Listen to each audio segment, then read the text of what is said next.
Students, welcome back to the online classes of physics. This is your Naima Miss with reflection of light at plane surface of 8th class. So let us learn that what we have learned in our previous classes. We have learned about the angle of incidence. We have learned what is incident ray, what is the reflection ray. We have learned what are the angles of incidence, what is angle of reflection, what is normal. We have learned even the plane of reflection, isn't it? So let us once again just go with it. That is, first is what is an incident ray? What is an incident ray? This is nothing but your surface, plane surface.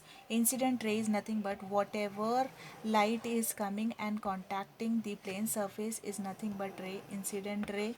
And whatever light is again getting reflected is nothing but the reflection ray, isn't it? Reflected ray. And this is your normal, isn't it? This is your normal. Now, what is angle of incidence? Angle of incidence is nothing but it is the angle between the normal and the incident ray. This is nothing but angle of incidence. And what is the angle of reflection? It's nothing but this. Angle of reflection is nothing but this, isn't it? Always remember, it's a law that angle of incidence, law states that angle of incidence is always equal to angle of reflection. Okay, angle of incidence is always equal to angle of reflection. So what is angle of incidence? The angle between the incident ray and the angle between the incident ray and the normal at the point of incident is called as incident angle of incidence. The what is angle of reflection? The angle between the reflected ray and the normal at the point of incidence is known as angle of reflection. So what is normal? Normal is nothing but a line drawn perpendicular to the plane of reflection from the point of incidence is called as normal. So it is nothing but the perpendicular line drawn at the surface, plane surface, from where the light is getting into the point where the light is getting incident is called as normal. So it is nothing but normal, incident rays. These are the like points to be remembered: incident rays and reflected ray, then angle of incidence,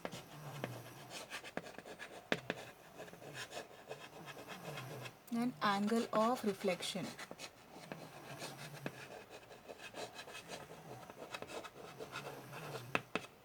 Okay, I hope this is clear, children. So next we will go with the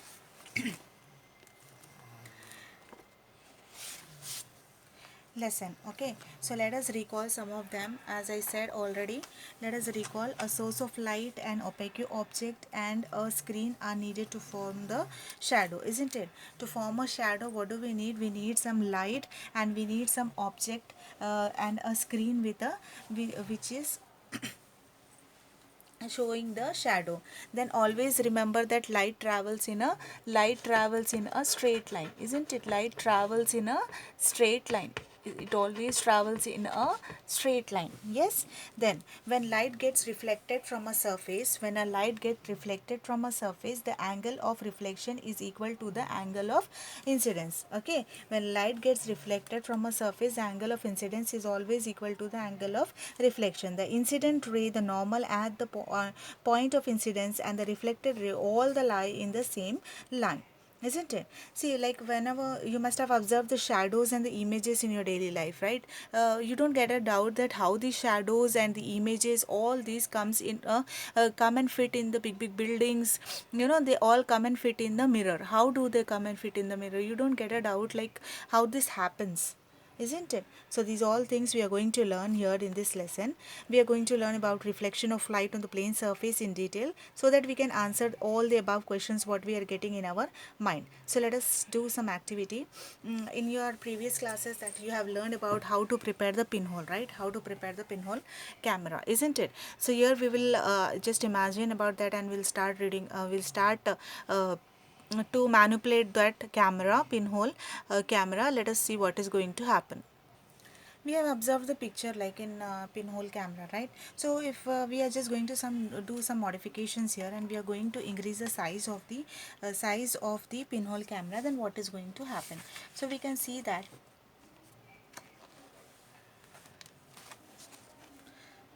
the light from the candle travels straight in all the direction. Light from the candle travels straight in all direction. You can see that it travels in all directions, okay? And but only the light coming in some particular directions can enter into the camera through its pinhole. Only the light coming through the particular direction can enter into this pinhole, isn't it? It can enter into this pinhole. If you are just going to increase this pinhole, you can see that only the light which is able to enter this pinhole will only enter into it. The light which comes from the pinhole at the top of the flame goes at the straight towards the bottom, and the light which is coming from the bottom of the flame will just go towards the top of the screen, and light which comes from the point of the bottom of the flame goes straight towards the top of the screen as shown in the figure. The other rays are blocked by the sheet. The light This leads to the formation of an inverted image. So you can see that there is a formation of inverted image, isn't it? It is not a vertical or virtual image, it is a inverted image, okay? That leads to the formation of an inverted image. Let us go with another activity. Suppose a crow is sitting here. Okay, a crow is sitting here. So we'll take this tree as A and we'll take this as B.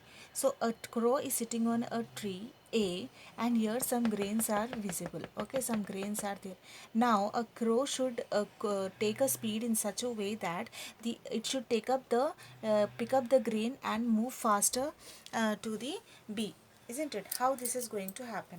So that means what we are going to do, what the crow has to do is, it has to select the path or the point from where it is going to grab up the pick up the uh, grain, okay, from where he can pick up the grain faster and reach the tree.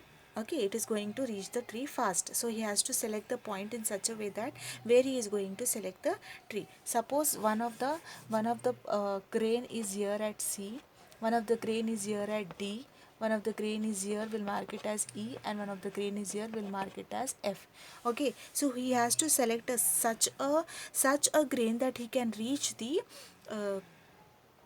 reach the another next tree at the earliest. So what he will do, so we will measure the distance. We are going to measure the distance. So we will see distances, how much it will take. Okay, so we are just going to see how much it will take, how much distance he has to travel, or which one he has to select. If he is taking the grain which is present at C, he needs to travel like this much, isn't it? If he is picking up the grain which is present at D, he has to move like this, isn't it? If he is taking at the grain at E, then he will move like this, isn't? If it is he is picking up the grain at F, he has to move like this. Okay, so now what we are going to do, we are just going to compare the lengths of this path. We make a duplicate of them in such a way that all the duplicate paths meet that point G. We will make a duplicate like all the points meet at G. How we are going to do that? So what we will do, we will just make a point. So we will make like this. We will just make a duplicate. We will just make all the points to meet each other like this. Okay, now this we will mark it as G. Okay, we will mark it as G. Now what we are going to do, we are going to measure the distance. Suppose if we take A, C and G, how much distance you think it is? How much it will be? For example, if AC is 2, okay, suppose it is 2 meters, and CG is 4 meters, okay, it is 4 meters, then ACG is equal to 2 plus 4, it is 6 meters, isn't it? It is 6 meters. If you are taking ADG, okay, for example, we will take it as 2.7. We will take it as 2.7, that is A, D and G. A, D, G. We will take it as 2.7 from A to D plus we will take it as 3.3 as D and G. Okay, we will take it as 3.3, which we can write it as again 6, isn't it? Then next we will take A, E, G. Okay, we will mark it as 3.3, and E to G we will take it as 2.4. Okay, we will take it as 2.4, that is A, E, G. A, E, G. We will take it as 3.3 plus 2.4. What is the distance now? 5.7. Okay, next we will take it as A to F. We will measure it as 4.7. We will measure it as 4.7. And G to F we will take it as 1.5. Okay, so now we will take AFG. AFG. This you will write as 4.7 plus 1.5 is equal to how much you will get? 6.2. So which distance do you think is less here? Which one is less? 5.7, 6.2. So we observe that the distance of 5.7 is lesser. So what crow has to do? Crow has to pick up the grain which is present at E position, and in the shortest distance will be A, E, B. Okay, the shortest distance will be A, E, B. So exactly like this. So this will be the this will be now here, this will be the point, this will be the point, this will be the normal. If we measure, if we see like the angle of incidence and angle of reflection, this will be the normal. Okay, so this will be the angle of incidence, and this line will be the angle of reflection. Okay, I hope it is clear. Okay, I hope it is clear. This will be the A, E, and B will be the angle of reflection and angle of incidence. I hope this is clear till here, right? If so similarly, if we want to like a crow in the this activity, light also selects the path. Like how the crow has selected the path which will be easier to travel and reach the plant, then the crow also selects the path which takes the least time to travel. So this principle was first given by Pierre de Fermat, a French lawyer and an amateur mathematician. Okay, it is applicable to reflection of light. When the light gets reflected from the surface, it selects the path that takes the least time. That is why the angle of incidence is always equal to the angle of reflection. So I hope this is very clear. The next topic we will continue in our next class. Until then, take care. Bye.